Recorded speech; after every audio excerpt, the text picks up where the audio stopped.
Welcome to the Friday Focus podcast for the 2nd of May. I'm Rudyard Griffiths, the chair of the Monk Debates. I'm joined in studio by my co-host, Janice Gross-Stein. Good morning to you, Rudyard. Happy belated May Day. It is not warm enough for May Day. I am sorry. This does not feel like spring. I have 3 embattled daffodils on my front lawn. I fear how long they'll last. This is this horrible time of year. We call it euphemistically the shoulder season, where we get bombarded here in Toronto, Canada, and much of the country with this revenge of winter that can arrive unexpectedly between now and, I don't know, July 1st? I think so. But I can tell you last night I was walking in the driving rain and I had my winter coat on. Yeah. Let's, Janice, recognize a whole bunch of fantastic donors that have come on board to support the Monk Debates and its mission to bring civility and substance to the public square. So our new curators, Sharon L., Liddy T., Judith F., and Mark H., thank you so much for your generous support. And a whole bunch of supporters also. These are $99 a year members who get front row access to the best tickets at the Monk Debates and, of course, the full-length editions of the Friday Focus podcast. So thank you to Karina P., Rafe B., Anthony B., Melissa H., Johannes V., Rosemary B., Lynn P., Hilton B., Mayor R., Pascal D., and Carl C.L. Thank you all. Greatly appreciate it. We're getting a lot of donors coming on board, Janice. This is terrific. Really great. The list seems to get longer every week, Richard. It does. We have a big debate coming up at the end of the month on Trump's America. It is completely sold out, but we will have a live stream available to our donors. You can become a donor for as little as $25 a year and get access to that live stream. So go to our website now, www.monkdebates.com, and find out how you can tune into this big Monk Debate in person and virtually at Roy Thompson Hall at the end of May. Janice, we've got to begin by focusing on the Canadian election, both for our Canadian viewers and listeners, but also all of our friends in the United States who tune in regularly to this program to find out what the heck's going on north of the border. It was, I don't know, Janice, my feeling it was a kind of a Big Mac of an election. Lots of stuff packed in there. Ultimately, maybe not as substantial and I don't know, filling, healthy, nutritious. I don't know. You characterized the election that we had. Did we discuss and debate the issues that the country needed to resolve? Do we have a mandate now conferred on Mark Carney to lead this country through a period of considerable uncertainty and risk? I found it an absolutely fascinating result, Rudyard, because in many ways, both parties could claim victory. And that's an unusual election result. The NDP disappeared into oblivion. It is a long way back. We are restructuring our party system. And I think that's something that we will talk a lot about in the future, what that means for our politics.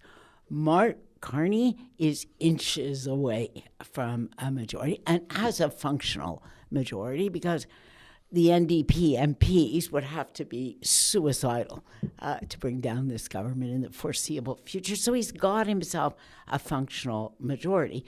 He won that majority because Canadians are overwhelmingly angry, preoccupied, worried about Donald Trump and his plans for Canada. So there's no question he has a mandate to deal with Donald Trump. But the Conservatives did better than they thought they would and better than they would have even 10 days ago. And I think that's an important point to stop over because those are what you call quality of life issues, although I hate that term. It's about, I can't afford a house. I don't see how I'll ever afford a house. It is about job opportunities. It is about an economy that has to come to grips with what a 21st century economy looks like. That dissatisfaction with the fundamentals of Canadian life has not gone away. That's what Pierre Poilievre tapped into when he talked about his change agenda. I think both parties, Pierre Poilievre going forward, has to broaden his tent and has to pay attention to what it means to live in North America.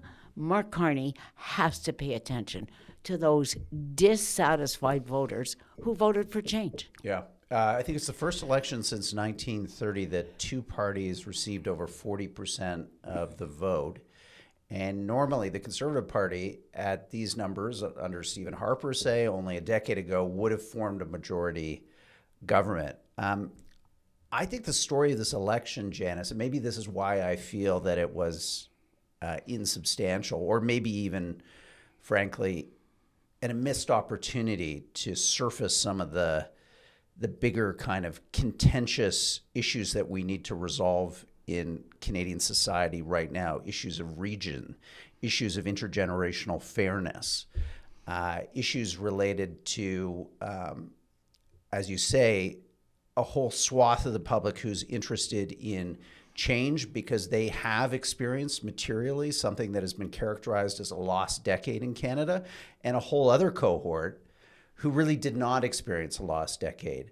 And I know this is going to annoy some of our listeners who are of the baby boom generation.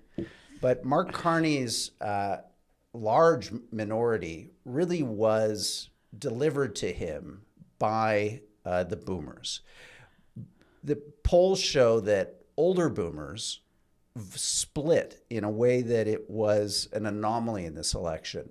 Normally, they vote conservative. Normally, the Conservative Party, especially amongst boomer men, can count on a fairly large cohort. And in fact, because they vote at much higher rates than younger people, their votes are influential. They're important. They have a disproportionate effect on the overall electorate. We had decent turnout, but we didn't have runaway turnout at 68%, only 5 or 7% over recent elections, which were at historical lows. So I think those boomers statistically were very significant, and boomer men broke for Mark Carney. And I just think all of us should just reflect on a moment what that meant. That meant an influential cohort put their thumb on the scale because of feelings of insecurity related to Donald Trump, insecurity about, frankly, protecting a lot of their benefits and gains and wealth accumulation.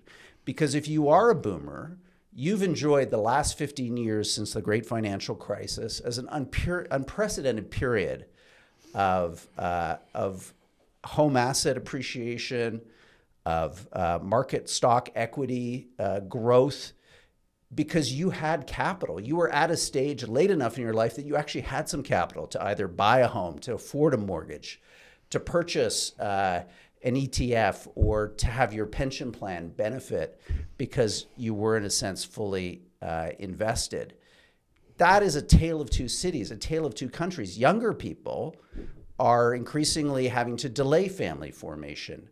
They feel that there is no hope of home ownership. They feel that they have to become educated even more than previous generations with even worse job prospects. There's a report out this week that young people coming out of your universities and other universities are facing unemployment rates as high as 10 to 12% across the country. 1 in 10 of them is now unemployed.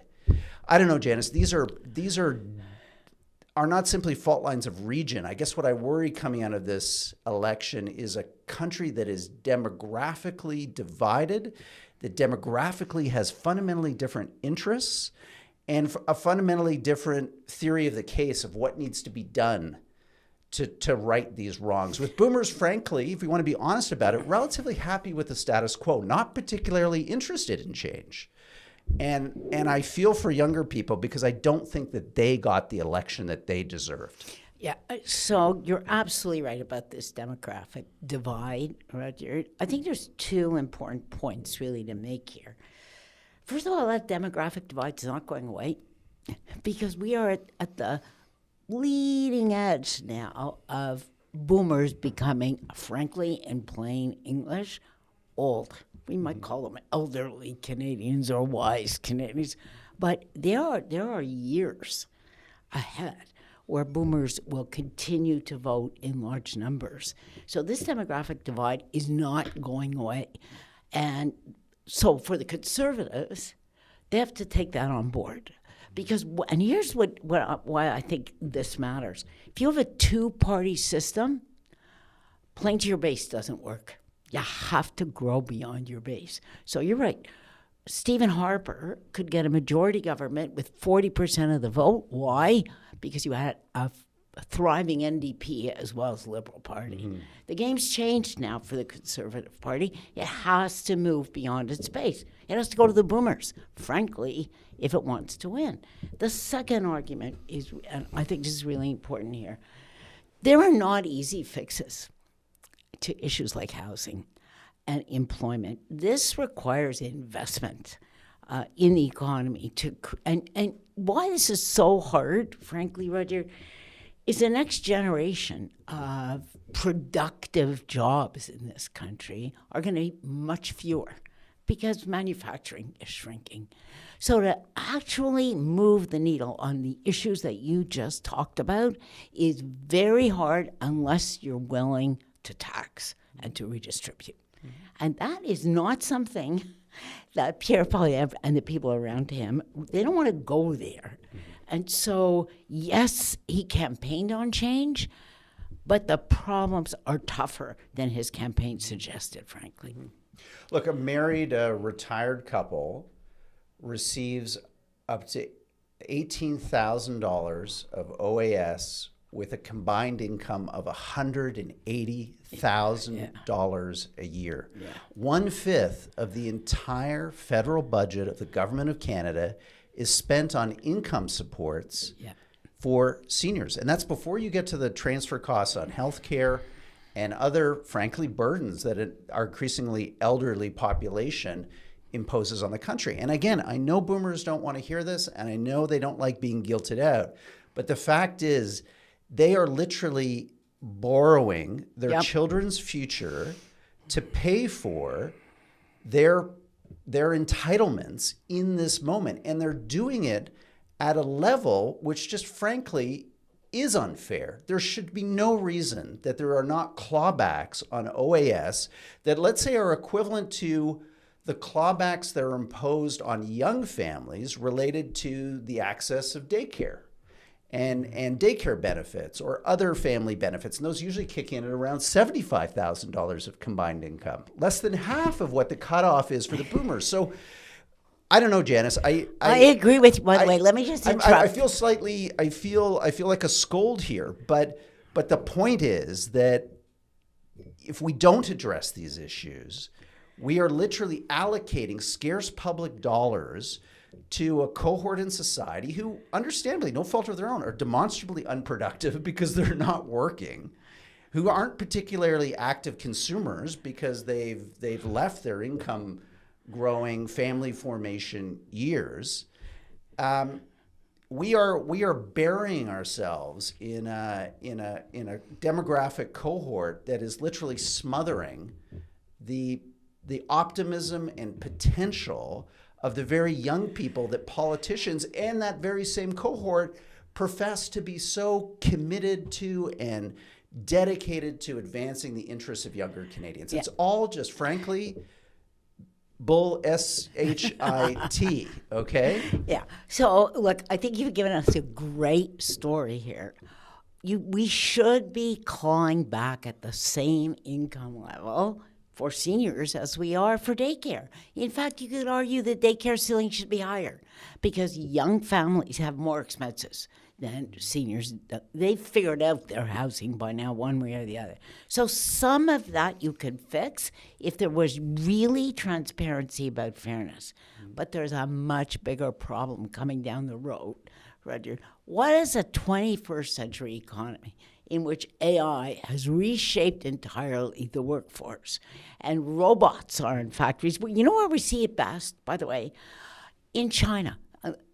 China has more robots in its factories than all the rest of the world combined. What's youth unemployment in China? Through the roof. So we have a bigger issue here as Canada has to move away from the economy we've had and invest in the economy we need to build for the 21st century. How do we create employment for young people so that they can actually own a house and save? You can't fix that through government policy. You can't. It's not entitlement. One thing you don't do is you don't engage in mass migration and bring in millions of foreign students under visas who then compete directly with both Canadian-born citizens and Canadian citizens who have immigrated to Canada through the point system and other means that have assessed either their or their family's skills. So that's another factor here, another burden that young people are carrying right now, which is the complete mismanagement of our immigration system over the last half decade, and a flux of migration into the country, which has flooded the job market with a lot of supply. And what happens when you have a lot of supply? Demand goes down. Corporations don't have to invest in productivity because they substitute expensive productivity investments with cheap labor. So young people were locked up during COVID to protect older people when frankly we know that their health risks during COVID were very low to zero in terms of, so their educations were disrupted, their careers were disrupted. And now, wow, we just had an election where, I don't know, if I'm 55, so I'm kind of out of the bleeding edge of the boomers. Yeah, I mean, I'm not part of this cohort, so I'm speaking for a group that I don't belong to, but I have a lot of them that I work with that I'm just amazed at their smartness, their skills, their dedication, and I just consistently worry about the type of society, and this is both political parties in this election, awarded more money to older Canadians by enhancing benefits, both the Liberals and the Conservatives, to the tune of billions upon billions of dollars. We should not do that, Roger. We should, and what would be a really great challenge to the two parties as they unroll over the next 3 or 4 years. What does the youth agenda really look like? Right? What does it really mean to invest in young people and to build a kind of economy which will enable young people to thrive? We have to change the dial on this. And let me just say, we have to focus our immigration system on attracting the highest skilled people that we need to build that economy for the next 40 years. I think our biggest challenge, the biggest challenge that Canada faces is to retool its economy. Let me rant for 1 minute here, Richard. We're talking a lot about the auto sector right now. Well, President Trump is causing untold damage with tariffs to save auto sector jobs that will be gone in 10 years. Let's just understand. There will be 3D printers and robots riveting these parts together. And look at the way he's twisting the U.S. economy out of shape to save jobs that won't be here. What are we doing in Canada in response to those tariffs? We're doubling down on a sector that will be changed beyond recognition and will not provide those kinds of jobs for young people. So that I look at all this and I say, we're not living in the real world, frankly. Yeah. Well, we are in the real world here at Friday Focus, as we are each and every Friday for you. And if you enjoy this program, please consider becoming a donor for as little as $25 a year. You get the entire back half of each and every episode. And we're going to take that break now and say goodbye to our complimentary listeners and viewers and join our Monk donors on the other side of this short break.